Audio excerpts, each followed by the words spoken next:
Hey there, Photo Universe. Alright, this is a little bit of a departure from what we normally do. We're going to put together a series of videos on what to do. I'm going to step into the frame. We've got a little wider view here. So I printed out some prints. You can see them here on the photo table. We've got our art show coming up here on November 8th in Portland. And I guess that's a vertical, huh? There you go. And so I got my prints printed up. And we're going to be dry mounting them onto boards. So the finished product is going to look something like that, dry mounted on a board, okay, the way Ansel Adams did it. And I think a lot of people want to know how this process is done. It's not very difficult, but there's some steps that are pretty critical.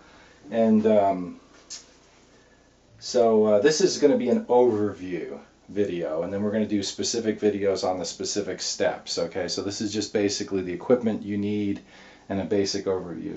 So we have our prints printed out. These are 12 by 18s on 13 by 19 sheets of gold fiber silk, which I enjoy that. That's Ilford's gold fiber silk. So what we're going to do, the basic process, sorry for the disembodied, this is a disheaded body, not a disembodied head. But it works for what I'm doing. Some of the equipment you're going to need. This is a tacking iron.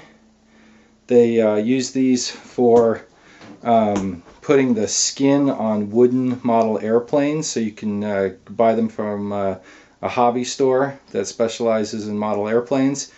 Or you can buy them in another great place is Light Impressions. They're online, and but they're a little bit on the spendy side. Hobby store, $10-15. If it's a dedicated photo one, it might be $50. I'd get the hobby store one. We'll show you how that works. There's a few pieces of equipment you only have to buy once in your life, but because they last forever. I'm going to take the camera off the tripod and we'll go over that. To do up to you know, that size there, that's a 22 by 28. I can mount bigger than that on 30 by 40s. That's as big as I can go pretty much with this equipment that I'm showing you, but that's pretty big. I mean, what do I normally do? I normally do like 12 by 18s on 22 by 28s. That's what I sell the most of. Some 16 by 24s, yeah. Well, no, 22 by 28s is not what I sell the most of. I sell 8 by 12s on 16 by 20s. Okay, so you'll be doing 16 by 20s most of the time. That's what I do. I mean, you might be doing, I don't know what you'll be doing, but that's what I do most of the time.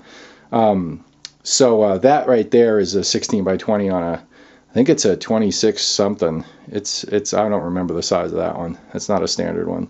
But anyway, okay, swinging over here, this is a Logan mat cutter. And that's in the box, and I keep it in the box. I've had that about 5 or 6 years, maybe 10 years now. That's the Logan Intermediate mat cutter, and that's a great one. And we'll be using that with our full-size mats. Swing over here. This is a Rototrim Master Cut, Rototrim Professional. I'm sorry, Rototrim Professional 24. And you know what? They're expensive. They're $300-400. You only have to buy that once in your life, and it's worth every penny. I mean, nothing compares to a Rototrim. It's one of those things you just have to bite the bullet and buy if you want to do this properly. And the other thing is a Seal Commercial 210M dry mount press. They're about $1,000. I've had this one for 15 years. You can fool around with irons and all kinds of other things, but you know what? If you're going to do it right. If you're going to do it right, this is what you need. Okay. There's other presses out there. I'm sure they work. The Seal Commercial 210 is the best for this kind of stuff that I've used. All right.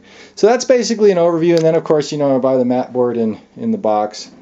I use a Crescent Museum board. Well, anyway, you can't see the box, but there's the box, a mat board. And so I buy the mat board by the box. And that's my table that I use for mounting prints. And that's basically the equipment you need. Oh, and dry mount tissue, which I keep under here. So I buy that from B&H. What is this? I think this is MT5. Yep, MT5 Plus. There it is. Oh, that'll focus. But anyway, that's Seal MT5 Plus. I buy it by the roll. Cut it up. I use the rotor trim to cut it up. And we'll go into all that.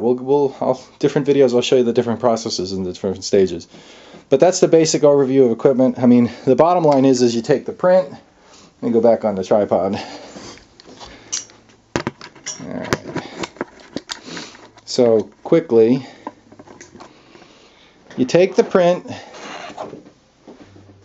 you take some dry mount tissue, you tack it to the back, you trim it, you put it on your board. Let's pretend this is a blank board. You put it on your board, you tack it down where you want it to be, you stick it in the press, and you're done. Oh, come to the corner. Alright, so that's the basic overview of what we're going to be doing. And I don't know, I need to get this done fairly soon here. It's like middle of November and I got like 2 weeks, so these videos will be coming. Alright, so that's the overview.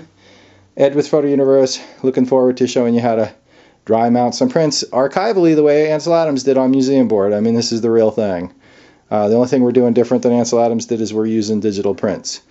So, but they're archival prints. I use an Epson printer with the pigmented inks, and I use you know, the gold fiber silk, which is an archival paper to a certain extent, and you know, the best I can get is, I mean, there's other papers out there. It's all arguable. I mean, you know, but I like the gold fiber silk so far. I've tried other ones. They're not as robust in the handling. You know, you can see I don't use white gloves or anything. I'm fairly consistent and careful, but I don't go crazy.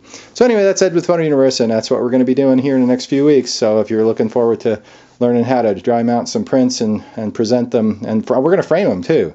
So present your prints the professional way. That's what the next series of videos will be about. All right, have a good one.